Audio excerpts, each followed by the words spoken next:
There are two very important things I learned from the band Radiohead. All of music theory in its entirety, and how to properly gatekeep a band when a poser fan says that Creep is their favorite song. So we're actually talking about the music theory today. I'm just picking to pick three Radiohead songs. Not even my favorite Radiohead songs. There's so much that you can talk about through their discography. I'm a Radiohead super fan. I'll be the first to admit it. We're going to pick three songs, talk about the music theory and kind of like different ways to incorporate music theory in songwriting, maybe diagnosing a song and kind of breaking it apart, an easier way to remember. And then I'm going to do a performance with my friend May on one of their songs, one of their best songs, one of their creepiest, darkest songs. And this video is sponsored by Sweetwater and Earthworks microphones. We're going to use the mics later, so stay tuned to check out the performance and how I'm kind of like miking everything up. But as a true man of the people, I'm putting my personal preference aside, and we're gonna talk about Creep first, okay? Just because it's the easiest way to get into it. It's 4 chords, it never changes. It's a loop that everybody should know. I'm gonna just double time it through G major, B major, C C minor, okay? That's the entire thing, okay? If I actually play it in its entirety, it's gonna hurt my brain. But it is worth talking about music theory wise, right? So we're in the key of G. We're in the key of G major, all right? And right off the bat, the first chord change, we go to the 3 chord, but that's not the regular 3 chord. Remember, in any key, the 1st, 4th, and 5th notes are major chords. The 2nd, 3rd, and 6th notes are minor chords. So in the key of G, and we're gonna revisit this on the 3rd song too, G, A, B. B is the 3rd note, right? So B should be a minor chord, but we're making it a major 3 chord, okay? This is how we would communicate this to another musician. It's like, all right, we're in the key of G, it's gonna go 1, major 3, right? And right there, it's like, no one key has G major and B major in it. But right there, it's like, it already is, it's a little different. It's a little not normal. Then we're gonna go to a traditional 4 chord, which is the C major. And then that classic move. And if you're already on your keyboard talking about the Hollies and how they ripped it off, just stop. Just go to another video. This isn't for you. Please stop. Stop right now. Major 4 chord and then a minor 4 chord. Okay, so let's talk about a little bit of music theory real quick. A plagal cadence. That's a fancy word that you can tell your friends. That is when the 4 chord resolves to the 1 chord. It can be a regular major plagal cadence, which would just be a C sharp or C major resolving to G, or a minor plagal cadence, which is C minor resolving to G, okay? Now, one of my favorite reasons that Radiohead is my favorite band is because they do stuff like this all the time. They very rarely do a traditional dominant resolution. What that means is usually in music, the 5 chord resolves to the 1 chord, right? So if Radiohead was just your regular run-of-the-mill British band, Creep would be played like this. G, the 3 chord, B minor, the 4 chord, and then the 5 chord, or 5 dominant 7 chord, right? But such a different vibe to go 1, major 3, traditional 4, minor 4, back to G, right? It's so good even Lana Del Rey ripped it off. It's great. But honestly, I just think thinking of chord degrees as scales is the basic music theory anybody needs to know, right? 1, 4, 5 major, 2, 3, 6 minor, and then do variations of that, right? Because if you know that in any key, the major chords are on the 1st, 4th, and 5th notes, and the minor chords are on the 2nd, 3rd, and 6th notes, you just can easily edit any of those numbers with the word major or minor, and then you have pretty much any song ever, right? 1, major 3, 4, minor 4.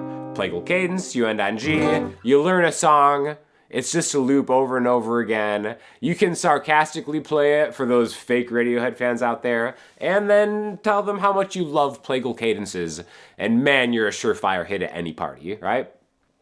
Second song that we're gonna do, this is gonna be a little more elegant use of going from minor to major now, and that's gonna be exit music for a film. Okay, so here, I'll play through the whole progression real quick. Sounds like this.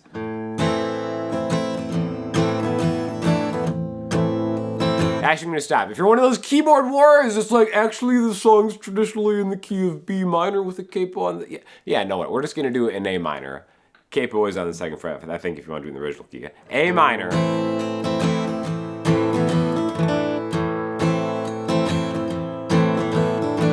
Right, we just kind of do this little vamp here on this A minor. Then E, C/G,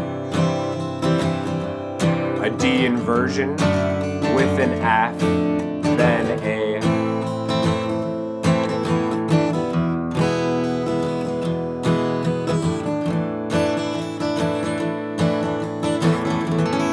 Oh my gosh, we end up on A major. This is a masterclass in just chord songwriting and stuff. So there's a lot that we can talk about here. This is a really fun one to play. Even just the intro kind of... Basically, it's an A minor chord with its suspensions, all right? So what I mean by that is we got a regular A minor chord, open A, 2D, 2G, 1B, open E, right? A minor triad. We're in the key of A minor, clearly, right? Because we're just hanging out here. We're taking your pointer finger off that B string, so we're taking a C and we're trading it for a B, okay? So whether you're in the key of A minor or the key of A major, the second note in the key of A or A minor or major is B, right? So when we trade a C for a B, we're going from A minor and making it an A suspended 2. We're taking that second note, we're taking the third and suspending it. Same thing when we do this, when you add your pinky to that 3rd fret of the B string, we're getting a D, right? Now, whether you're in A major or A minor, the 4th note is the same in either key, D, right? A minor would be A, B, C, D. A major would be A, B, C sharp, D. Why that's important is because suspended chords are neither major nor minor. Now they can be implied, for sure. We've already established this is a minor key. So now our suspended chords are just kind of dancing around that. Sus2 4, A minor. Sus2 4. Now we're gonna go something a little more kind of traditional, right? E major in relation to A minor is the 5 chord, right? Then we've got a C major, and then D major, and then we're just moving the root note to kind of get back to A minor. E, and then here's something that's kind of traditional, an E to resolve to an A. But I think it's such a masterclass is because, again, when you're in A minor, E major resolves to A minor. But if you've been kind of hanging here and try to go E major to A major, it's like, okay, it feels forced. But that's why throwing that suspended 4 chord in there between the 5 chord is such an elegant way to turn the entire song from major to minor, or just to have that major chord kind of be the resolution of that phrase, right? Because it's taking that suspended 4 chord and essentially using it as a pivot to the tonal center, right? It's like, okay, that E major is always gonna want to make you go back to maybe the minor 1 chord, just because we've been in minor the whole time. But when we kind of, all right, E major, I know what's coming next. Well, it's the A, but because it's the A4, it says we just go down a half step, and then it's maybe like a more, I just think a more interesting way to get back home to, A major. So really just kind of like awesome song. It goes on a journey from minor to major, and you really learn just like a lot of just like chord harmony and stuff too. Even that little inversion, like there, where it's like, all right, I've got a D major, but it's my bass is an inversion, so the F sharp is in the bass, and then I'm gonna walk it to that F, and then if you want to, you can even play the open E in that A minor. But again, this is a really cool way to kind of use suspended chords, use major and minor chords, just to kind of keep you on your toes and have like a really interesting chord progression. Now, the third one, which is what we're going to actually perform in just a second here, is Climbing Up the Walls, okay? This is probably one of the actual simpler Radiohead songs. You can play the entire thing just with 3 chords. There's only really one kind of pivot on it. I guess maybe 4 chords technically, but I'll do a full lesson of this song and the way I play it on my Patreon if you guys are interested too, which I'll link in the description. But basically, it's really cool because I'm still thinking of this if we're thinking in major or minor keys, it's in, the key of E minor or the key of G major is kind of how I would see it for the most part. But that B minor is going to be kind of like the main thing that we do here, okay? So here, I'll play through the 2 parts of the chord progression. The first one is like... So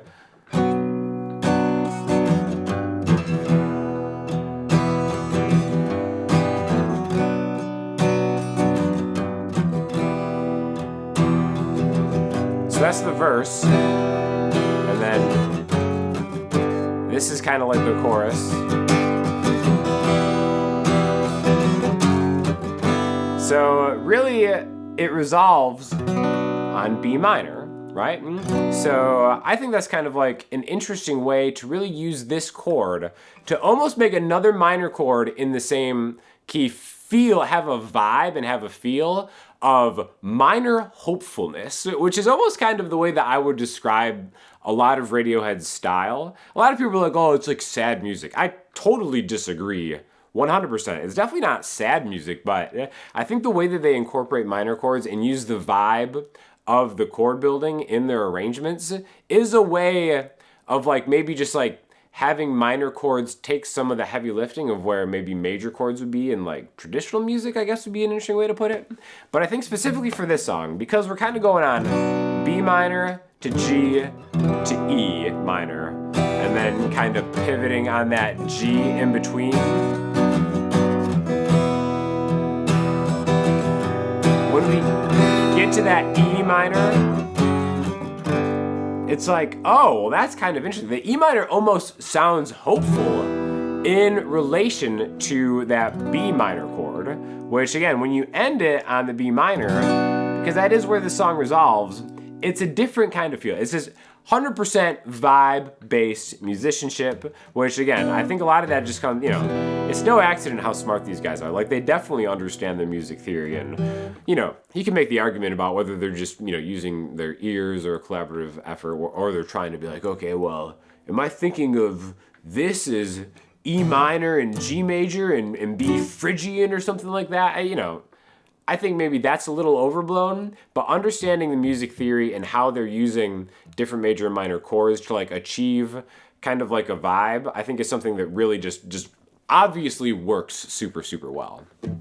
So I want to throw this to actually performing that song because I want to check out these microphones. These are like incredible microphones. I've used their SR25 mic on so many recordings. I'm stoked to get my hands on this. This is actually the mic that my good friends in Boyce Avenue have used forever. You've probably seen this microphone in like a lot of different instances, but this is a condenser microphone. This actually, really suits itself to like live playing too. You can handhold it and all that stuff. So basically the setup is going to be May is going to be using the 314, and then I'm going to use a stereo pair of these SR20s on acoustic guitar. I'm just going to have them pointed in a little X pattern at the guitar, and we're going to see how it sounds. This is my first time using these mics, so I'm excited to check it out. Guys, this is May. She is a music supervisor, but also an incredible singer and Radiohead fan. Thank you very much. Should we do a little song? Yes. And then I'll link her Instagram if you want to go show her some love.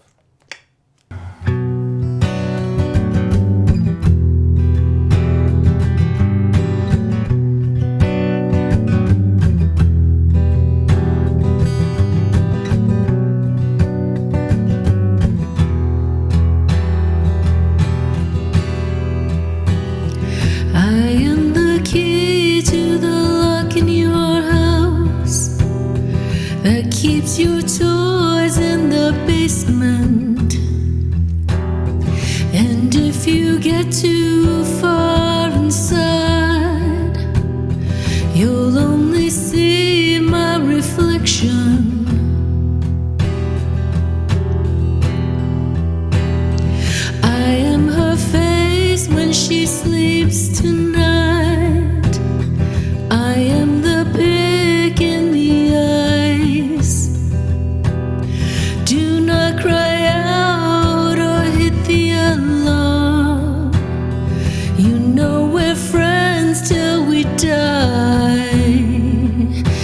either way you turn, I'll be there.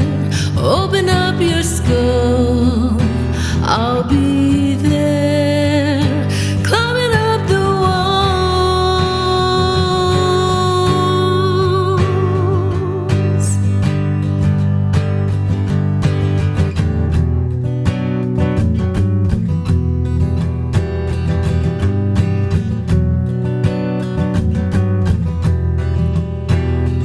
It's always best when the light is off. It's always better from the outside. 15 blows to the back of your head. 15 blows to your mind. So lock the kids up safe tonight. Shut the eyes in the cupboard. I've got the smell of a local man who's got the loneliest feeling. That either way he turns, I'll be there. Open up your skull, I'll be there. Climbing up the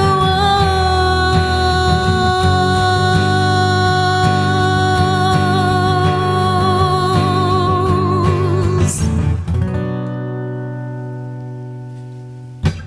This song is about like an insane asylum or something, right? Like him working in an insane asylum. I don't think Isn't that what this is about? No. It's not. What is it about? It's about it's about CrossFit training, like at the gym, like one of those aggro. I think the song is about like your deepest, darkest thoughts. Oh, okay, all right. And like you try to push them down, but they're always going to be climbing up the walls of your mind and like coming out. Well, you know, to I mean- each your own, I guess. Yeah. Thanks again to May, and thank you to Sweetwater for sponsoring a video. Let me know what your favorite Radiohead songs are. If you want me to do more videos like this, maybe kind of like more in-depth breakdowns of all the songs, because I'm so familiar with their entire catalog. I could just talk about Radiohead progressions. My whole channel could be this, and I would be just super happy to do it. But also really happy with how that cover turned out. So if you guys are interested, I'll have an affiliate link to the mics in the description. Like I said, I also really like the SR25 for kind of anything it sounds good on. So yeah, let me know what you guys think, and I will talk to you in the next video.